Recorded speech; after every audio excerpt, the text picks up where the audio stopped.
আমার বলতেও লজ্জা করতেছে আমি একজন বাংলাদেশী। কি জন্য এটা বললাম? দেখেন, প্রত্যেকটা রাষ্ট্রের জনগণ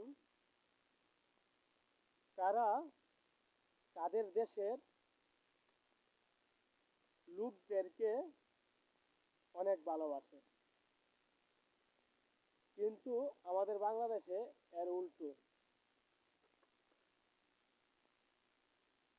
বাংলাদেশি হয়েও যারা ভারতীয় লোকদের প্রতি অনেক ভালোবাসা, তাদেরকে আমরা কি কখনো বাংলাদেশি বলতে পারি, কিংবা বাংলাদেশের জনগণ বলতে পারি, বাংলাদেশের বন্ধু বলতে পারি? যদিও বলি, মুখে বলি। যারা ভারতকে ভালোবাসেন বাংলাদেশে থেকে, তারা চলে যান না ভারতে, ভারতের নাগরিকত্ব বানিয়ে ফেলেন। তো আপনি বাংলাদেশে কি করতেছেন?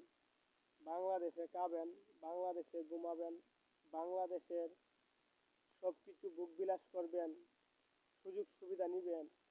দিন শেষে আপনি ভারতের, হ্যাঁ, সুনাম গাবেন, ভারতের পক্ষে টানবেন, ভারতের এই লোকদের পাশে থাকবেন। তাহলে আপনি তো বাংলাদেশে থাকার কোন দরকার নেই রে ভাই।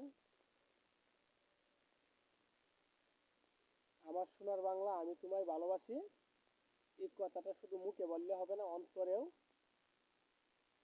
সেট আপ করতে হবে।